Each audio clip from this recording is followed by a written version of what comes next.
We appreciate your joining us for this third lecture in our ongoing Race and Tech lecture series, exploring work at the intersection of race, ethnicity, identity, and technology. If you joined us for the first couple of talks from Sarita Amrude and Kim Tallbear, you've heard me say that our hope is to expand your thinking, whether you're an expert in the field or coming to it for the first time.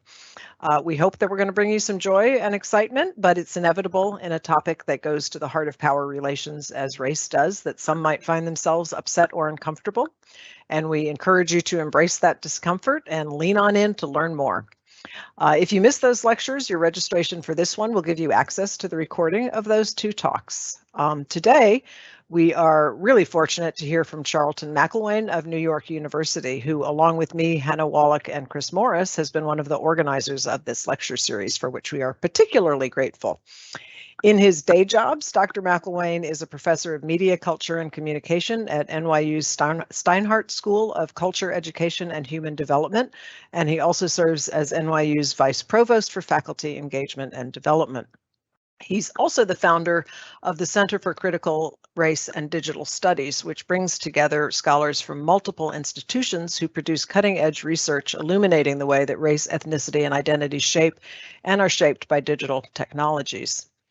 His own scholarship focuses on the intersections of race, digital media, and racial justice activism, which you can read more about in his book, Black Software, the Internet, and Racial Justice from Afronet to Black Lives Matter, which was published by Oxford University Press.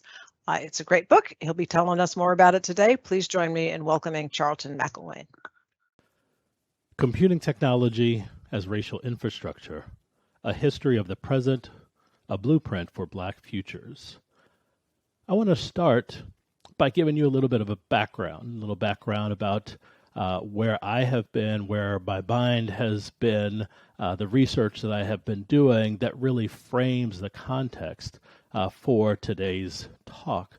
Much of that context comes from the writing and the research that went into my most recent book, Black Software, the Internet, and Racial Justice, from the Afronet to Black Lives Matter. So in Black Software, there are two stories, and the book is written as two books in one.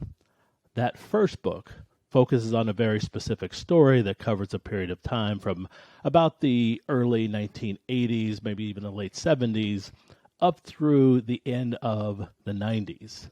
And its focus, the story, the primary narrative, is about a group of Black pioneers, hobbyists, activists, computer geeks, many Black folks who were pioneers in producing what I call the Internet that we all know.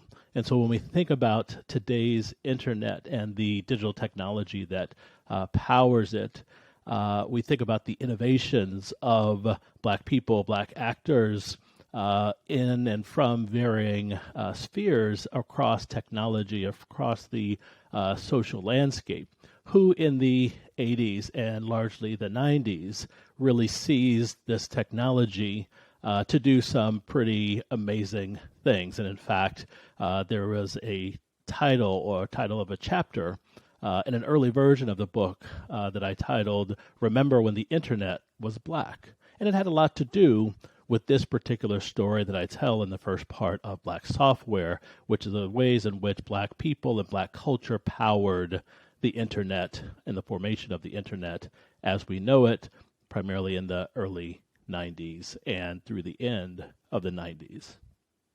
But one thing I point out in the book about this particular story is that as we get to the end of the 90s and we approach the turn of the century, this story about the role that Black pioneers played, Black Internet pioneers played in the technology landscape largely comes to an end.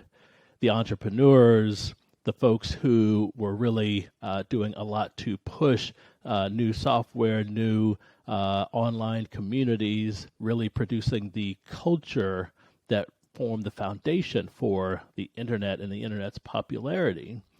By the close of the century, they were largely all gone.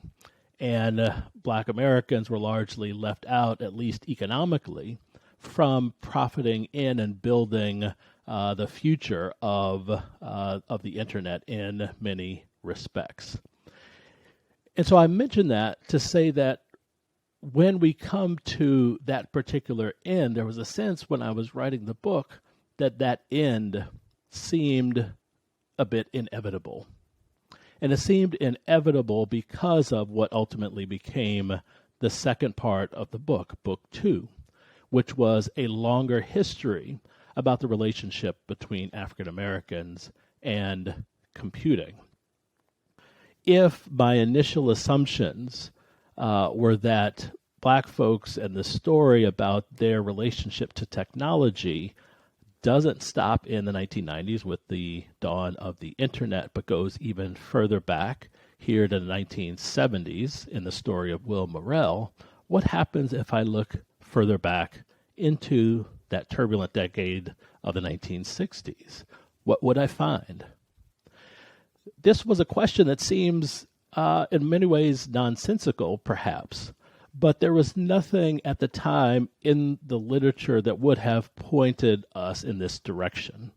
When we think about the history of technology, and particularly the revolutionary period of computing development in the 1960s, and we think about the civil rights movement that was also at its zenith in the 1960s, nothing in the historical record told us that there was any real relationship between these two things that were happening out on the social landscape. The only thing that even hinted towards this connection, at least that I found, was by a software historian, Tara McPherson, who had written a chapter in a book, Race After the Internet, that talked about this particular period of time and talked about the relationship between the Black civil rights movement at the time in the 1960s and the dawn of the computing revolution. But her framework for talking about these two moments in time were that they were parallel, stories, that one had nothing to do with the other.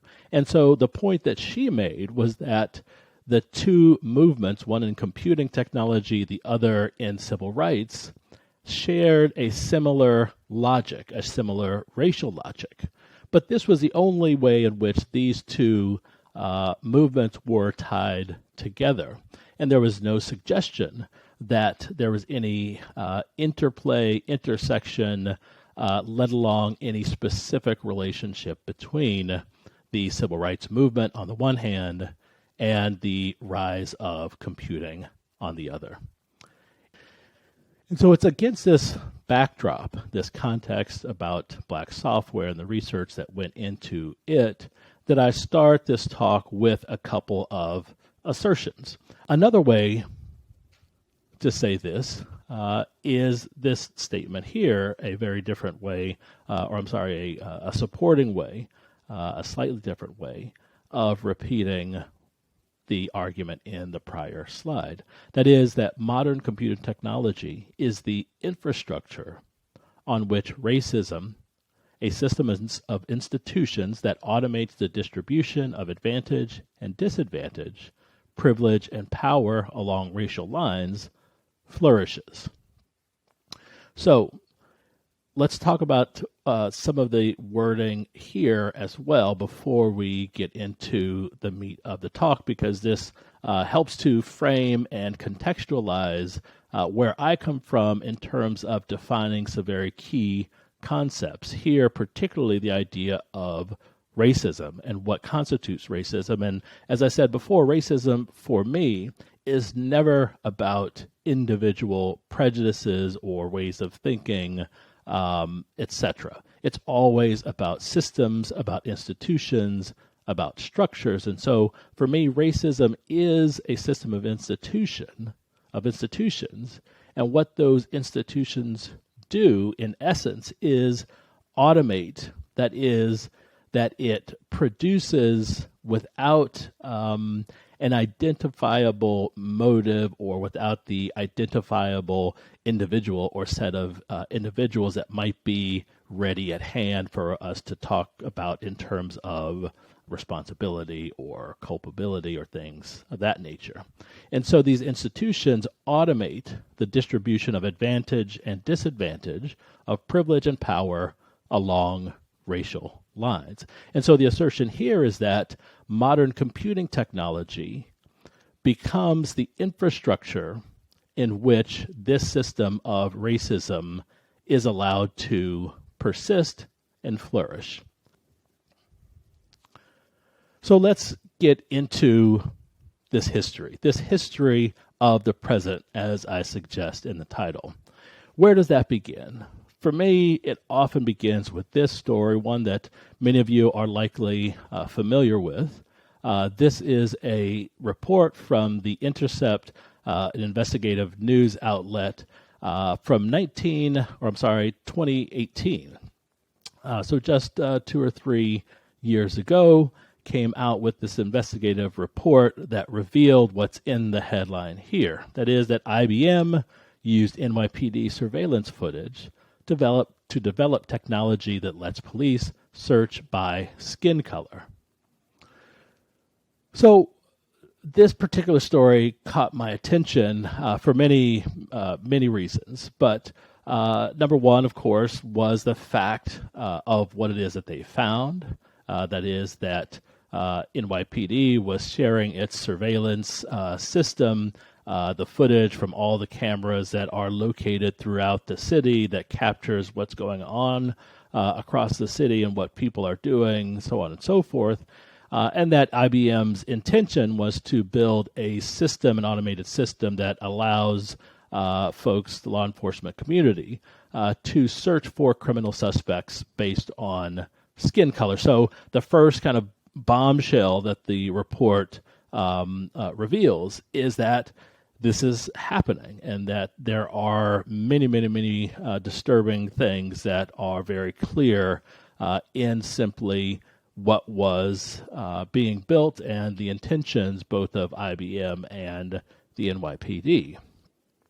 What came further in the story, however, was a kind of a second bombshell, which was not only that this was happening and how disturbing this was, but The Intercept had suggested that this had been developing in secret. That is, a kind of a cabal between IBM and NYPD for some 5 or 6 years without knowledge to or by the larger public.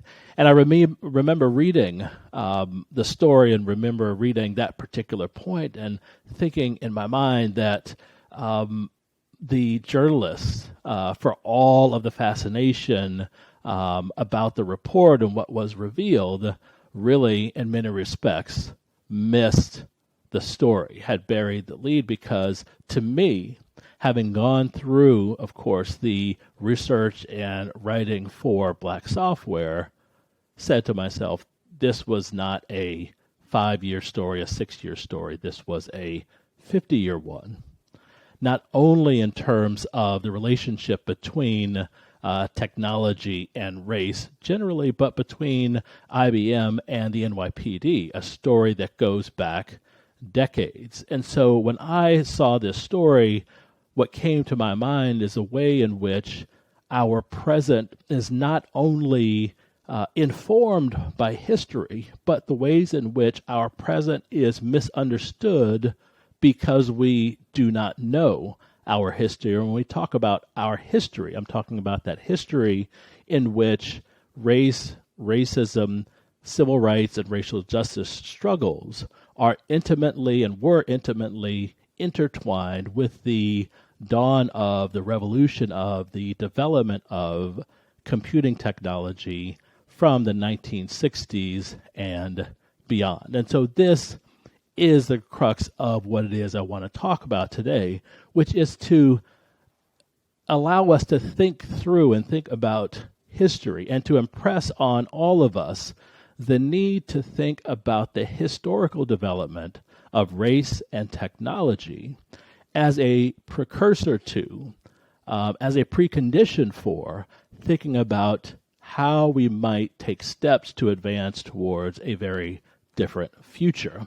And so my suggestion is simply that if we are going to think about different outcomes in terms of the ways that computing technologies affect Black communities, other communities of color in the United States and beyond, we have to be informed about, we have to engage with the history that very much helped to produce our present situation. And the idea that we would have to and need to disrupt those particular systems if we are to think about something different. So, where did this all come from? Let's go back and talk about what I call the 7 dimensions of technoracial infrastructures.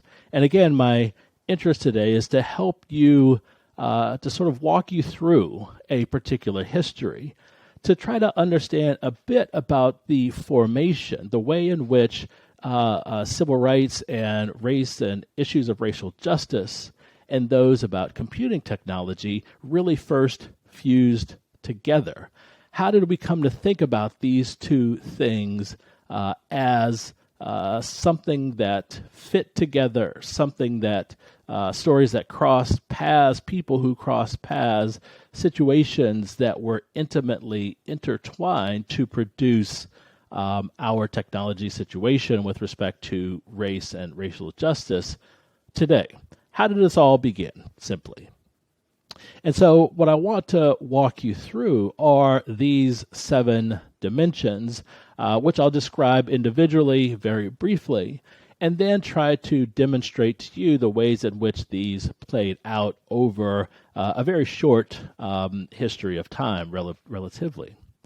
And so the 7 dimensions of these infrastructures, or this infrastructure around technology or technoracial infrastructure, begins with the problem.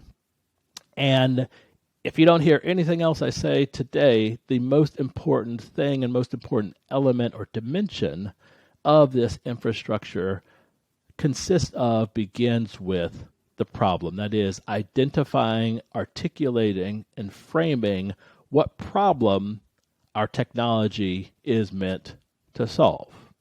And so problem definition becomes a central point in which technology and race become first fused together and then continues down through each of these other dimensions. Institutionalization, simply what institution of our societies come to take up this problem? Who adopts it? Who or which institution takes ownership or responsibility for this? And to talk about institutionalization of a problem in this way then helps to dictate ways in which that problem starts to be conceptualized and further addressed. And the idea is that as a problem is assigned to a particular institution in whatever ways it comes to adopt it, that the ways of addressing that problem come to be commensurate with the institution itself, the institution's mission and prerogatives, and its MO, or its modus operandi, its way of solving problems more generally. From there, we proceed to translation. That is, if we take a social problem and have the idea that there is a technology solution for it, translation is a place at which the social definition of the problem is translated into a technical problem. The translation from social and the social dimension to a computational dimension in order for further application to be able to help solve, quote unquote, the problem at hand. From translation, we proceed through application, that is, the building of a technological system, whatever that happens to be, to address the problem at hand. Those applications might be multiple and many, and they often are and have been.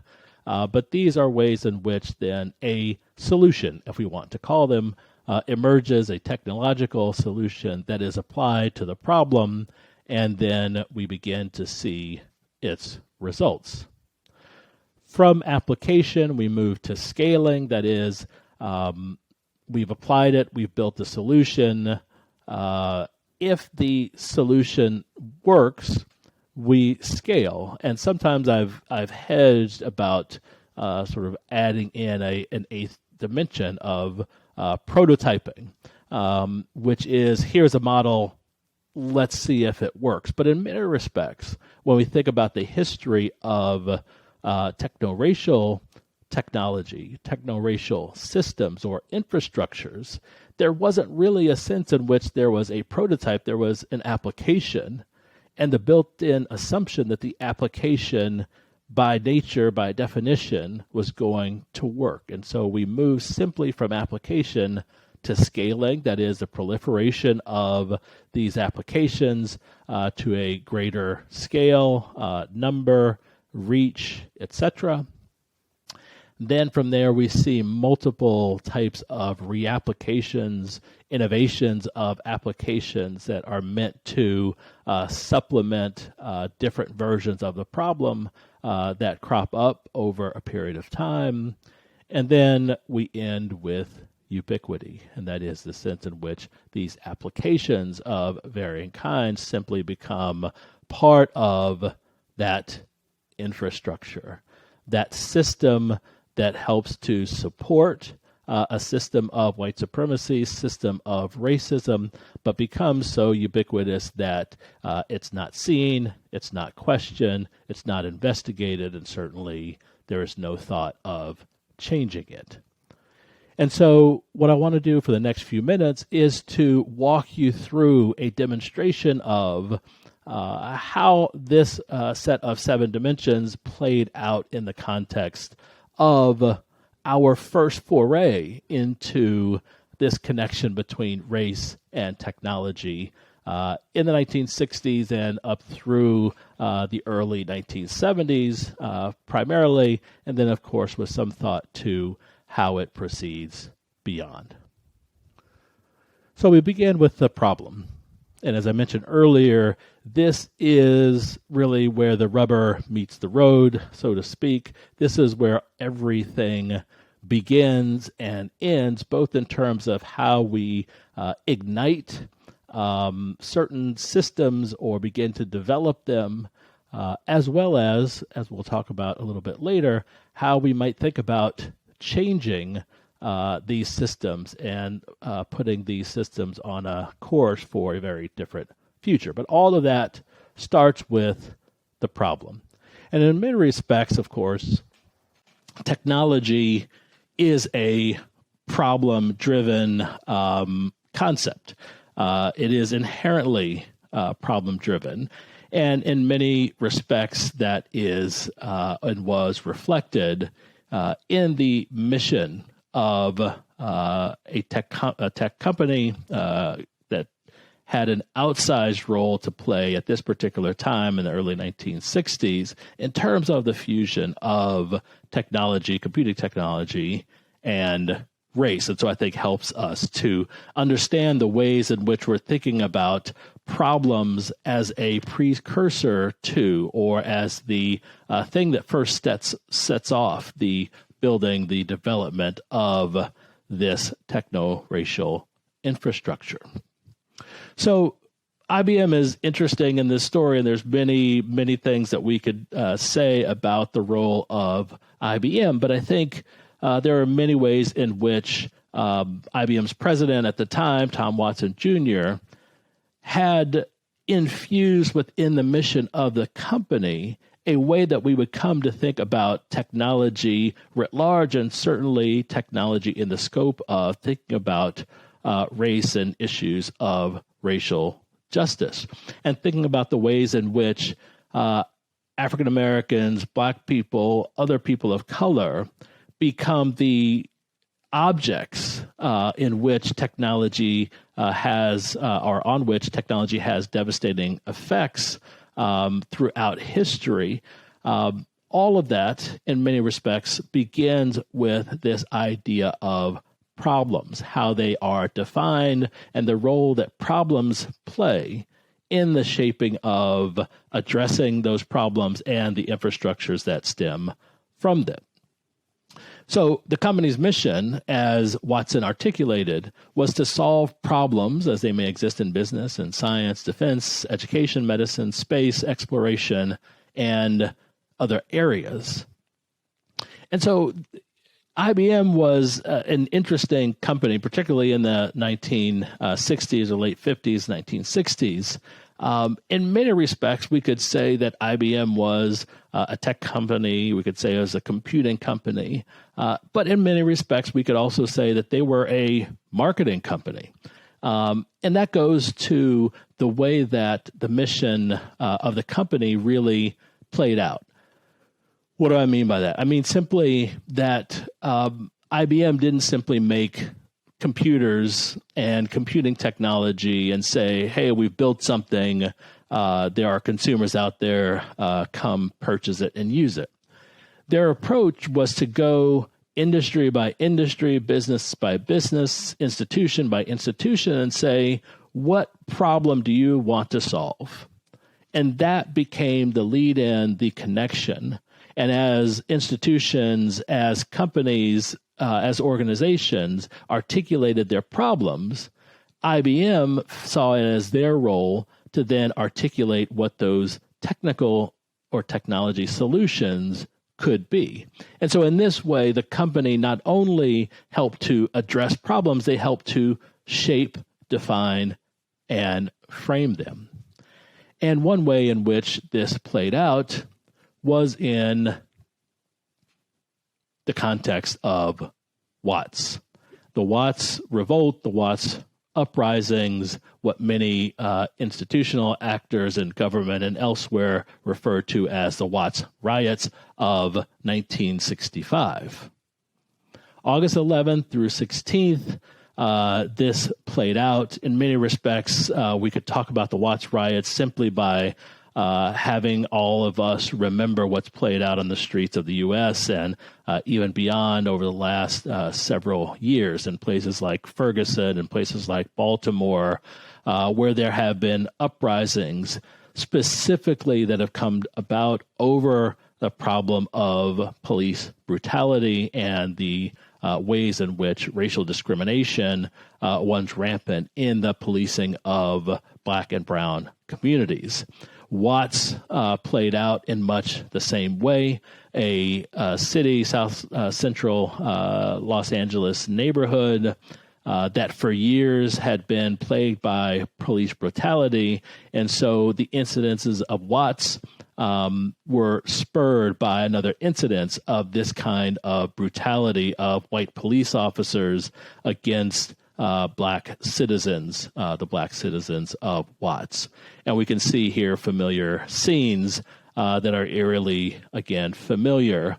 The overly broad police presence, the use of force, the tear gas, the smoke, the fire, the arrest of Black citizens. And from the Watts revolt, the primary folks who were, of course, injured were Black citizens, many of whom were killed, many of whom had very serious injuries, and many of them jailed, incarcerated, some for shorter periods of time, some for longer, but all with very devastating effects.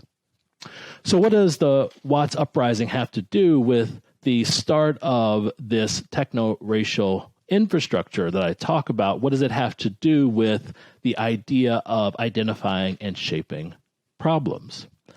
That comes into play when we look at the kind of the center frame here, where we see the IBM logo and CBS Reports, which was a production titled Watts Riot or Revolt.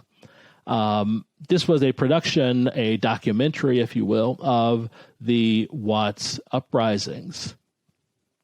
And this was something that I was watching to get a little bit of context about the 1960s, to get a little bit of context about South Central Los Angeles and what happened during this particular uprisings. What I didn't expect to find when looking at this and watching this hour-plus long documentary was to see IBM featured very prominently in the beginning of it. And so IBM, as it turns out, was the sponsor of this particular documentary. And they were sponsors at a time when sponsorship means something very different than it does today when we think about the landscape of advertising and marketing and things like programming and program sponsorship.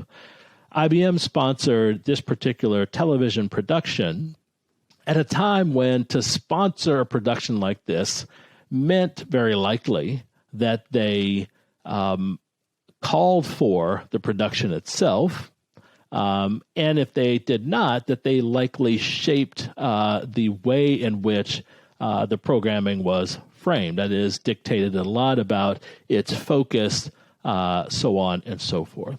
And so my question early on was, of course, what was IBM doing in the middle of the Watts uprisings? What interest did they have in sponsoring a production like this? Did this say something about the interplay, the intersection between technology and race? And ultimately, the answer was very clear, and that answer was, of course, yes. In many respects, the outcomes, the incidences around Watts help to frame, if we go back to Tom Watson's statement that the company's mission is to solve problems, think about the ways in which Watts presents a set of problems that had started to be explicitly communicated across the U.S. landscape as the country's most pressing problem. And there was a sense in which, either implicitly or explicitly, IBM knew this because the world knew this, that more and more from the early 60s and approaching 1964, 1965, and following, that race was articulated as this nation's, the U.S., its number one pressing problem in terms of its citizens, its people, and their viewpoint on the times. And so very early on, we see that the incidences of Watts, and I should be clear to say that there are lots of things going on in that prior slide. And what we don't see is a framing of the injustice as the problem. What we see is a definition of the problem in which people like those that are pictured in that top right frame, or those that are pictured in this lower left frame, these are the problems. The fact that Black people were uprising, that they were part of what other folks framed as violence and lawlessness and criminality, that became the way in which this particular problem was articulated. As we move then to thinking about institutionalization, how does this begin to come about? So we have a problem articulated as a problem of Blackness in many respects, a problem of crime and lawlessness. And so the process of institutionalization then comes with some very specific actions in and along those same lines. This institutionalization begins with a pronouncement, an imperative, a calling into being by the president, by Lyndon Johnson in 1965, by Executive Order 11236, that, as this top square here shows, establishes the President's Commission on Law Enforcement and the Administration of Justice. And so in much the same ways, when we think about Watts and we start into this institutionalization phase, the fusion of Blackness and criminality comes to shape the articulation of the problem itself. And so Johnson calls into being this commission, and the the mission of that commission was to help understand the causes of crime and to help produce solutions to our crime problem. That was the basic mission of the commission. This commission was often termed the Katzenbach Commission, who was the Attorney General at the time, who led the administration and outcomes of this commission. So this happens, the executive order, late in July of 1965. And so one might ask, if you put together my prior slide of the Watts Uprisings, which starts in August of 1965, together with this that is in July of 1965, and ask why the reversal, why start with the latter instance and come back to this one. And the reason I do so is to highlight something I've already said, which was that in the American mind at the time, the prevailing idea, particularly amongst America's white constituency and citizens, was that criminality was the problem. Watts was not the first outcome like this. Watts was not the first uprising. Watts was, in many respects, the end result, a zenith in some respects, to the kinds of uprisings that had been taking place across the country month after month, year after year, for the recent time period leading up to it. And so in many ways, we have a scenario that plays out with the calling into being of this crime commission by Lyndon Johnson. Then we have Watts just a couple of weeks later playing out, and in some ways simply reinvigorates and reinforces the necessity of this commission and to think about how to address this particular problem. It also helps to further shape and articulate that the crime problem is indeed a problem of race, a problem of blackness, a problem of an urban underclass that is prone in many respects to criminality.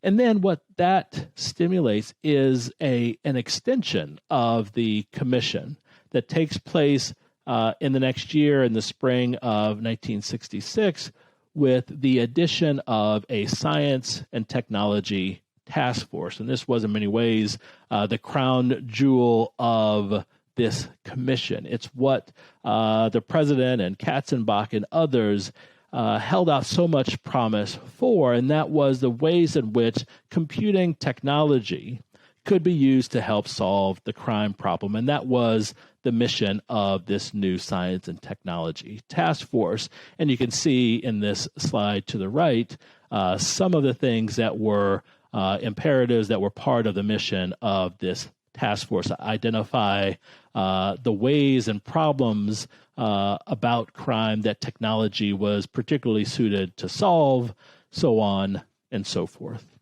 But here we began this then fusion, this imperative that dictates that technology can be useful in helping us solve this particular problem of crime, articulate as a problem of blackness, as a problem of urban lawlessness. And then the Science and Technology Task Force responsible for researching and then telling us how technology could be used in the service of law enforcement.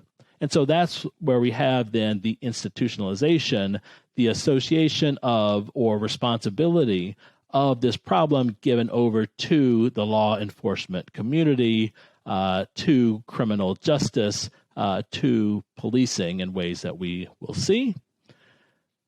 And then next we come to translation. The translation of a problem in the social sphere into a computational arena. That is, how do we take a social problem and make it a technological problem that then can be solved in computational or through computational means? This begins in many ways with two gentlemen, the one on the left, Desola Pool, who, generally speaking, begins this technical translation late in 1950s and early 1960s Desola Pool was a professor at MIT, and to make a long story short, he was the first person really able to take new computing powers to process data, here public opinion data, to affect behavioral outcomes, namely voting in the outcome of the 1960 presidential election, in which he and his enterprise worked under the support of the Democratic Party to help support the election of John Kennedy. And so this was the sort of first foray of how we use computational tools for statistical modeling to be able to then affect behavioral change in human beings and larger social scenarios. When we get more specifically to the Science and Technology Task Force, we can talk in many respects about Saul Gass. Gass was an operations researcher who spent much of his time up through 1965 in his work on the commission at three institutions: higher education institution at MIT as a researcher, an institution of the federal government, primarily working on science and technology projects and computing projects having to do with national defense of the United States in various respects.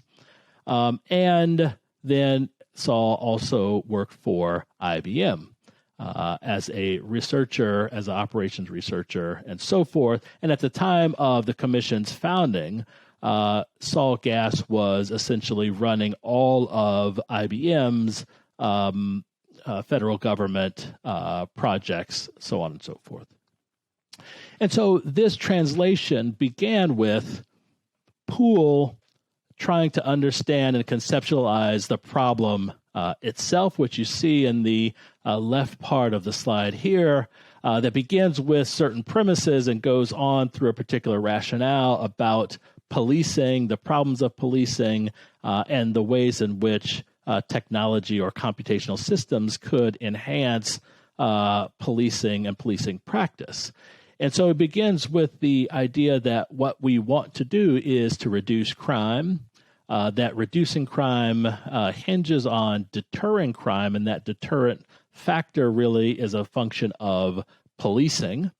And that deterrent factor coming from primarily the threat of apprehension and arrest by the police. And so you can look further down the ladder here into the different steps to see the connection where policing becomes the problem. And so when we think about this institutionalization, not only does this problem of crime and lawlessness and race get placed within the context of law enforcement, but primarily within the scope of policing itself. When we think about the full criminal justice system, which includes many other things like the courts and so forth, this is focused primarily on policing. And then this gives rise to a computational system that helps to then serve the function of policing in many respects. And so when we look to the right part of this slide, what we see here is what I call the police beat algorithm. It was one of the first problems, computational problems, that Gass decided needed to be solved. And that was, in a nutshell, this: how do we, in our quest to deter crime and to reduce crime, how do we identify the geographical places within a city where crime is most likely to take place, and how do we deploy resources in the most efficient manner to those particular areas where we're likely to have the most crime, and therefore have the effect of apprehending, arresting, and therefore solving particular crime problems, having the effect of apprehending more criminals and deterring more crime. And so the algorithm that you see here was one way to both articulate and help to solve this problem.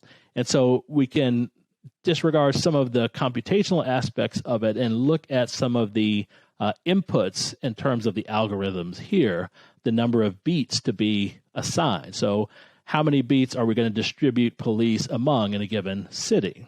The number of census tracts in the city, and trying to basically align census tracts to police beats as a efficient way to think about this geographical problem. Of course, with census tracts comes a variety of data about those who occupy those census tracts in terms of race, age, etc., other demographic features. And then comes, how do we assign X number of officers to a particular census tract or police beat? And then how do we do so based on what's at the bottom here, that is a weighted crime workload. That is trying to distribute police across a geographical area in which there are different crime workloads, meaning different areas of the cities that have to deal with higher rates or incidences of crime. And so the police beat algorithm is simply one way in which this technological translation or this technical translation takes place. That is the articulation of a problem from the social realm into the technical realm in order to produce a solution, so to speak. And so then we come across or come to the next element, which is application. That is simply, how does this technical computational system then come to be applied to the particular problem? And here we see this coming through to fruition with a first system that we call a criminal justice information system, and it was known as Alert 2. It was fully operational in 1968, debuted in Kansas City, Missouri, adopted by the Kansas City, Missouri Police Force in collaboration with IBM, who designed the technical system, and of course the law enforcement community there and beyond. Alert 2 was meant to be a simple database. That's what it was at its foundation. Meant to collect information, store that information, very benign police work, paper pushing, as many people called it, translated into an electronic database. But what it became was something more, that its technical infrastructure allowed not only the production of data in terms of collection of information, but to move beyond that, to think about statistical analysis of that information that then led to things that we see that are enabled in these two charts here with the various variables that are included. And so this is what allows Alert 2 and similar systems and police forces to move from simple data collection and storage to statistical analysis, and then to things like profiling, forecasting, prediction, trying to understand where crimes will happen, who are most likely to commit those crimes, and then building systems around apprehending those who fit that profile.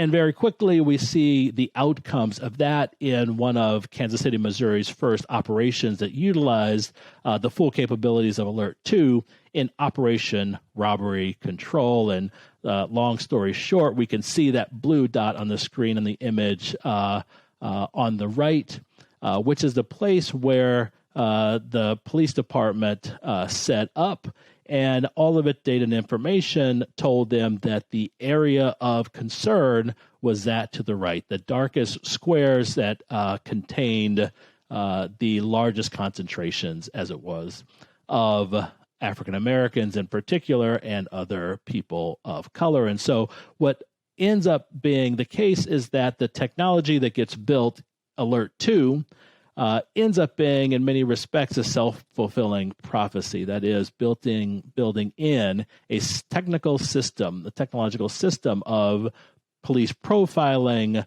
forecasting, prediction that is laser-focused on communities of color. These kinds of systems scale rapidly so that in 1973, there are similar systems in every state across the United States, along with U.S. territories. And as we go into the 80s and 90s, that scale proliferates even more. This scaling was really enabled by another outcome of the Crime Commission's work, which was the adoption of a new agency called the Law Enforcement Assistance Administration, which helped to fund the proliferation of these kinds of systems.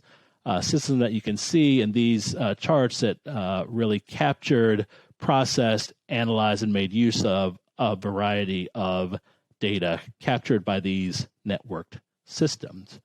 We're going to skip over the reapplication. Suffice it to say, this model was reapplied over and over and then ends up being ubiquitous in ways that we are well familiar.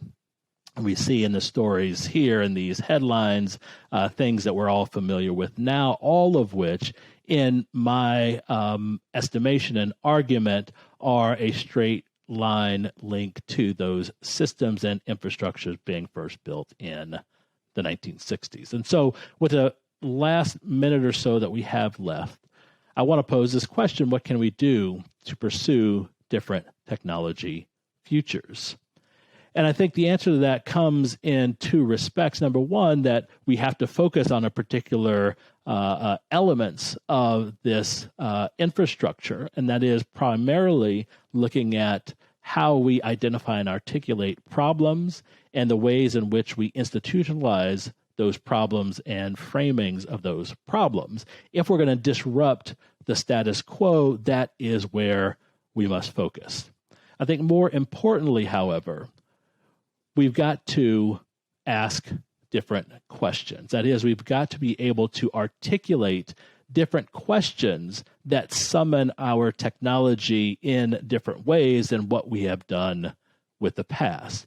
And for that, as a demonstration of what I mean by that, I want to close with a particular question that was posed by a gentleman, a civil rights activist named Roy Wilkins, in 1967. A question I think that we never quite focused on in the same way that we did those that I've talked about over the last few minutes. But I think that Roy Wilkins articulates both the problem, and by articulating a problem comes to a particular question that I think is much more in line with what it is that we need to be able to do in order to start thinking about different infrastructures that would support different outcomes in terms of technology and race. And so I'm going to read simply the last paragraph or so that ends with what I think is a significant question, an adroit question that Wilkins answers or asks that I think we should take with us and think about from here on out.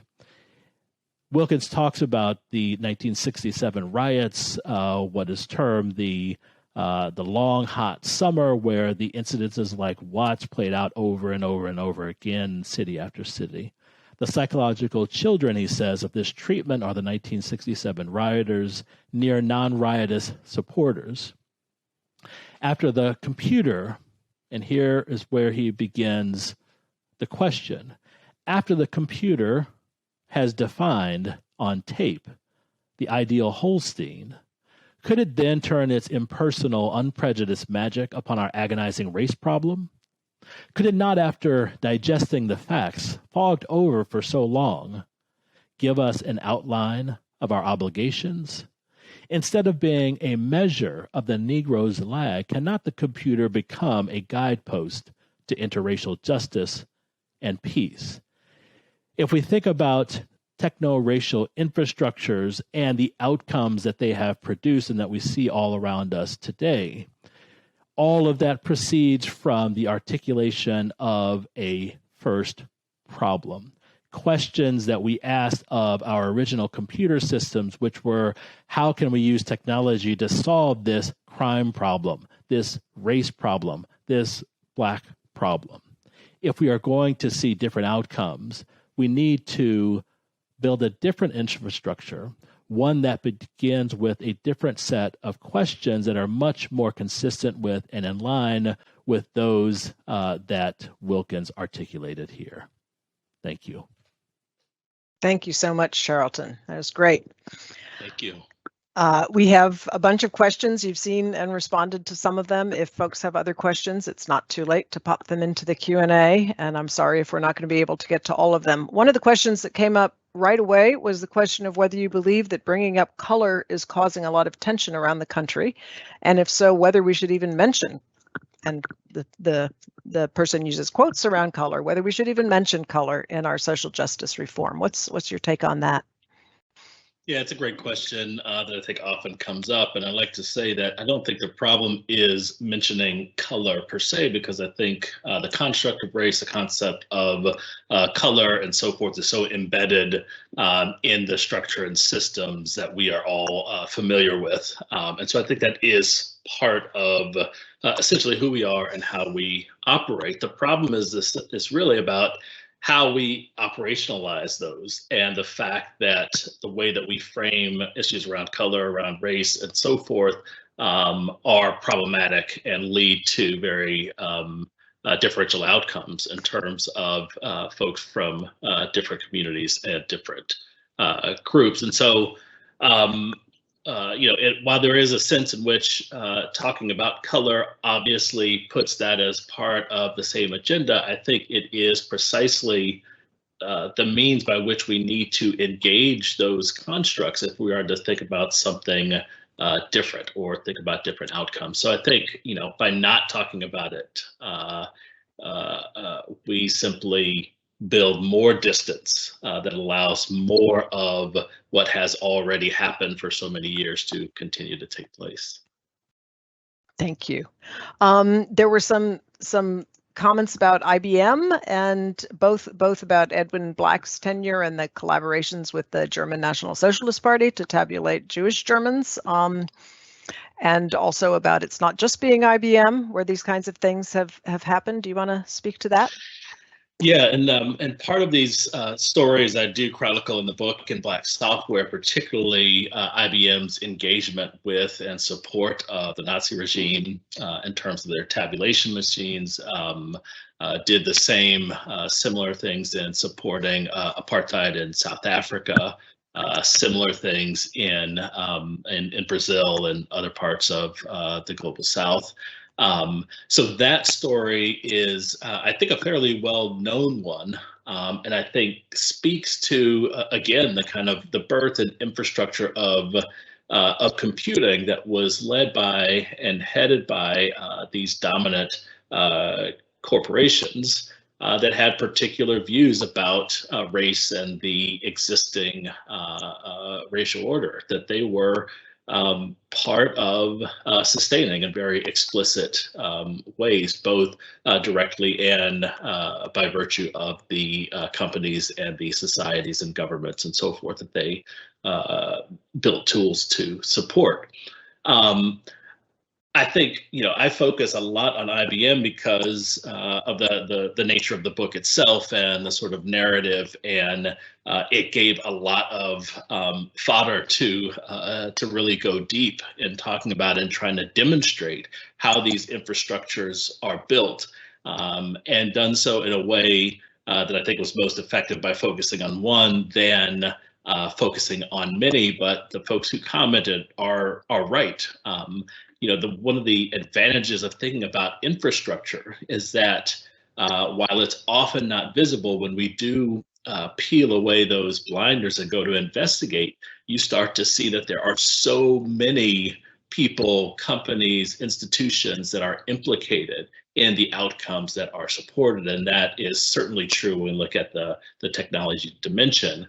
And that includes, from the very beginning in the 1960s that I talked most about up through the present in the illustration I talked about or spoke of at the very beginning about the Intercept and about IBM and NYPD, implicates a lot of, and certainly our most largest tech companies in many ways, and certainly Microsoft is part of that. I think, for me, one of the reasons of focusing on this is not so much to demonstrate, though I think it's important to demonstrate and highlight and make it quite visible the ways in which these companies and so forth have been implicated in building the infrastructure that has done so much damage in terms of race that we see today. But it's really for the purpose of thinking about how do we think about a different future?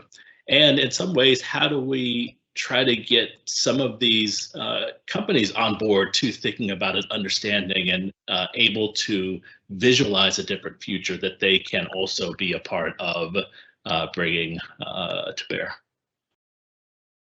Thank you. I have to wonder myself, I love the quote that you ended with. I love this idea of starting from different questions and building a different infrastructure, but I kind of wonder, what does that mean in practice? Are we going to just like tear up all the fiber infrastructure? Are we going to shut down Facebook and Google and Microsoft? And how do we get from where obviously it's a hard question and you don't have the answer, but when you think about that, how do you think about how do we build a new infrastructure when this one has become so deeply entrenched? Yeah, it's a great question. It's the one I struggle with all the time. And, particularly when it comes in the form of, am I an optimist or pessimist? And this particular lecture shows my deep pessimism about the ability for change, or at least change at the scale that needs to happen. So, I'm not under any illusion that any of this will happen or happen anytime soon, given the scale of the problem itself. So I've been content to say, and just sort of to focus on a starting point, which is that starting point about both problems and questions. If we can start to think back, think about a company like IBM, maybe Amazon a little bit more now, et cetera, who've said, we're going to pull back on facial recognition technology, let's say, for the time being, given all of its detrimental outcomes in terms of race and communities of color. So let's say that, went to the farthest and said, look, we have a technology that's about recognizing facial features and so forth. What if that question started simply with something more like what Wilkins had in mind, right? How might this kind of technology be used to amplify visibility to problems that different racial groups face? Or how might it be a tool for a certain kind of liberation in some way? I think it has to start from there rather than starting with a preconceived understanding of what the problem and the solution is and then building the technology forward. So I think I can't quite focus on an end without becoming even more pessimistic about getting there. So thinking about what if we just started with how do we articulate very different kinds of questions, and questions that are shaped and framed with those that align with our outcomes around racial justice, our aspirations around racial justice. Thank you. Yeah. We have run a little late, so I think I will leave this one as the last question.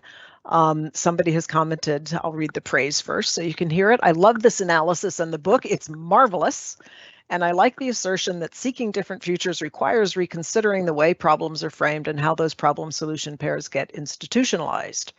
But I can't help thinking that if Watson or Desola Pool or any other designers of these crime prevention systems were prodded, hey, do you worry that this unfairly targets Black and brown people? They would not at the time have seen that as much of a problem, which makes me wonder what problematic framings we're making in new projects today that we can't even appreciate are problematic. Yeah, I think, thanks for the praise. First of all, I think that is a great question. I think you're right. When you look back in the past, look at that Science and Technology Task Force. It's interesting because in some of the documentation, they're very forthright about, look, we don't really have any idea that these technological solutions will actually solve crime problems. And we have no sort of fantasy that they will, but we've sort of been called into service. As well, the task was very clear and clearly laid out to them, meaning the problem was framed in terms of race, and so they proceeded without interrogating that particular component of it. And so I do think the questioner is right that I think there's an assumption there that went unaddressed by that group in ways that I think goes unaddressed by folks today that are building similar solutions. And I think in large part, that's one of the reasons why we put together this event series and start to do some of this work, because the hope is that by elevating the field of race and technology and calling attention to the ways that these two things are so intimately intertwined, this can become much more of a conscious way of thinking about making decisions, imagining what tools can be built and how they should be built, and making it possible that designers and so forth will start to ask these questions and do so before these things come out and do the damage that they've done, rather than the opposite. Yeah, thanks so much. We have a final comment from Susan Jasko of the Center for Advanced Public Safety at the University of Alabama. Is Alabama or Alaska? I'm not quite sure, but we're glad you're here.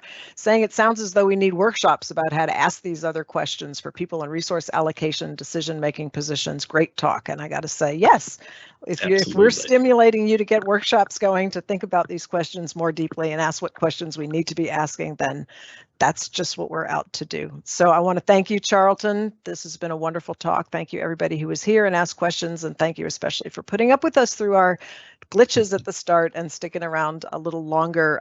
Please join us on August 18th for the next talk in this series, when we will welcome Dr. Ruha Benjamin of Princeton University and the Ida B. Wells Just Data Lab, who will be speaking on the new GIM code, reimagining the default settings of technology and society.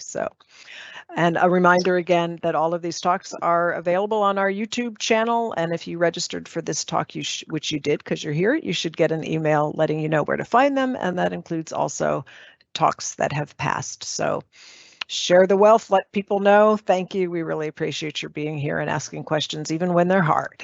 So thanks so much. Take care, everybody, and see you next month.